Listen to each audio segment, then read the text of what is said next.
Hello everyone, welcome to Sakshi chem classes. आज हम देखने वाले हैं question of the day series का जो हमारा क्वेश्चन था उसके बारे में बात करेंगे। और ये इनऑर्गेनिक केमिस्ट्री का क्वेश्चन है, जेईई एडवांस 2023 के पेपर से क्वेश्चन लिया हुआ है। देखिए स्टेटमेंट क्या कहते हैं, द कॉम्प्लेक्स और complexes which can exhibit the type of isomerism shown by PTNH3 twice Br2 is or are। सबसे पहली तो चीज आपको जो यहाँ ध्यान देनी है वो यहाँ पर पूछा गया या तो कॉम्प्लेक्स होंगे कॉम्प्लेक्सेस होंगे, मतलब एक से ज्यादा भी इसके आंसर करेक्ट हो सकता है। और यहाँ पर भी आपको उसने क्लियर हिंट दे दिया इज और आर, मतलब एक भी हो सकता है और एक से ज्यादा भी हो सकता है, इसलिए हमें सारे ऑप्शंस के थ्रू जाना पड़ेगा।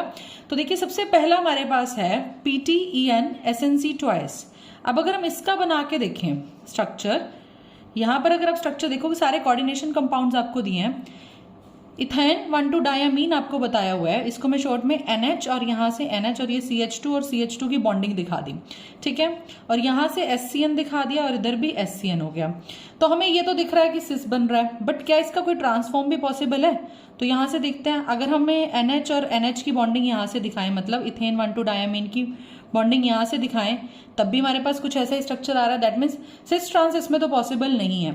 अब सिस ट्रांस मैं क्यों बोल रही हूँ, क्योंकि आप अगर अपना इनिशियल कंपाउंड देखोगे जो कि आपके पास क्या है PTNH3 twice Br2, PTNH3 twice Br2, हम इसको अगर बना के देखते हैं तो यहां पर आपके पास क्या आ रहा है, सिस और ट्रांसफॉर्म बन रही है।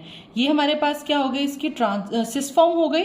और ये वाली अगर हम फॉर्म बनाते हैं इसकी, यहाँ पर NH3 हो गया, ये भी NH3 हो गया और ये Br हो गया और ये Br हो गया, ये इसकी क्या होगी ट्रांसफॉर्म। तो फर्स्ट वाली क्या है सिस फॉर्म और सेकंड वाली हमारे पास क्या है ट्रांसफॉर्म है। इसका मतलब जो हमारा कॉम्प्लेक्स है वो क्या शो कर रहा है, वो शो कर रहा है ज्योमेट्रिकल आइसोमेरिज्म। वो क्या शो कर रहा है, ज्योमेट्रिकल आइसोमेरिज्म। और उसमें भी क्या चीज आपके पास आ रही है, ज्योमेट्रिकल आइसोमेरिज्म में हमें पता है क्या होता है, सिस और ट्रांस होता है। तो सिस ट्रांसफॉर्म हमें देखनी है, तो फर्स्ट वाले में तो हमारे पास नहीं है। अब सेकंड वाले का देखते हैं, ZnNH3 twice Cl2। अब देखिए यहां पर आपको कंफ्यूजन हो सकती है कि हमें जिंक जो है उसके साथ 2 अमोनिया लगे हुए हैं, 2 क्लोराइड लगे हुए हैं।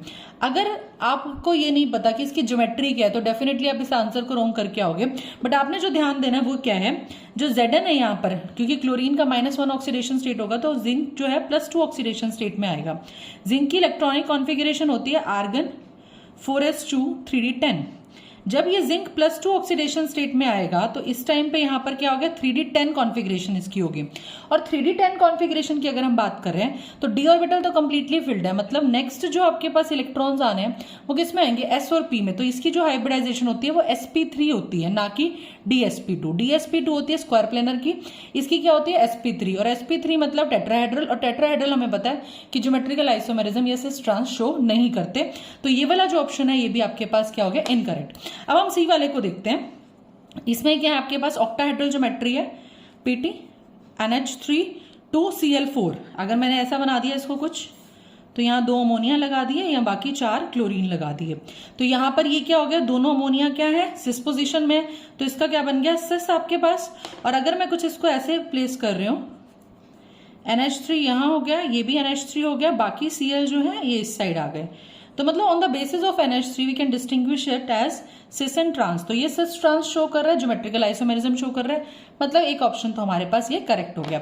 नेक्स्ट देखते हैं, अगर हम जहां पर हमारे पास है CrEn twice H2O एंड साथ में हमारे पास है SO4 पॉजिटिव, ठीक है। EN ethane 1,2 diamine bidentate ligand है, इसको प्लेस करके देखेंगे हम। पहले आपने ऑक्टाहेड्रल सिंपल ज्योमेट्री बना लीजिए इजीली। तो अब देखिए यहाँ पर इथाइन 1,2 डायामीन है और हमारे पास क्या है वाटर और सल्फेट है। तो मैंने मान लो इसको ऐसे बना लिया, पहले NH और NH, यहाँ पर ये CH2 दिखा दिया, और यहाँ पर भी मैंने एक और NH और NH बना के यहाँ भी CH2 दिखा दिया। बचा हुआ जो ये SO4 है ऐसे बना देते हैं, ज्यादा बेटर है क्योंकि सल्फर के थ्रू बॉन्डिंग दिखा रहे हैं, और H2O। और दूसरा हम क्या बना सकते हैं, ये तो हमारे पास क्या होगी सिस फॉर्म होगी। दूसरा अगर हमें ट्रांसफॉर्म बनानी है तो हम कुछ ऐसे बना सकते हैं इसको, NH और ये भी NH हो गया, यहाँ से आपके पास बॉन्डिंग हो गई और ये SO4 और ये H2O। तो ये जो फर्स्ट वाली फॉर्म है हमारे पास वो क्या हो गई, इसकी सिस फॉर्म हो गई, और जो सेकंड वाली फॉर्म है ये हमारे पास क्या होगी, ट्रांसफॉर्म होगी। किसके बेसिस पे बता रहे हैं हम, इथेन 1,2 डायमीन के बेसिस पे बता रहे हैं। तो मतलब इसका डी ऑप्शन भी क्या हो गया, करेक्ट हो गया। तो आपसे पूछा गया था कि कौन से कॉम्प्लेक्सेस जो है आइसोमेरिज्म शोन करते हैं, जैसे ये वाला कंपाउंड कर रहा है तो हमारे पास आंसर क्या हो गया इसका, C और D बोथ ही आपके पास शो करेंगे आइसोमेरिज्म।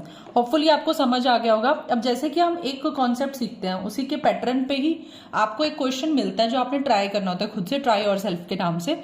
तो वो ट्राई योरसेल्फ क्वेश्चन भी आपको आज मैं दे रही हूँ और ये आपने ट्राई करना है और आपने इसका आंसर मुझे बताना और हम इसका डिटेल सोल्यूशन नेक्स्ट वीडियो में देखेंगे। यहाँ पर आपसे पूछा गया which among is the following compound will show geometrical isomerism, कौन से इनमें ज्योमेट्रिकल आइसोमेरिज्म शो करते हैं ये आपने बताना है और इसका जो सोल्यूशन है आपको अपकमिंग वीडियोस में मिल जाएगा। सो अगर आपको कोई भी डाउट है तो do right in the comment section and stay tuned for more such video. Thank you so much for watching.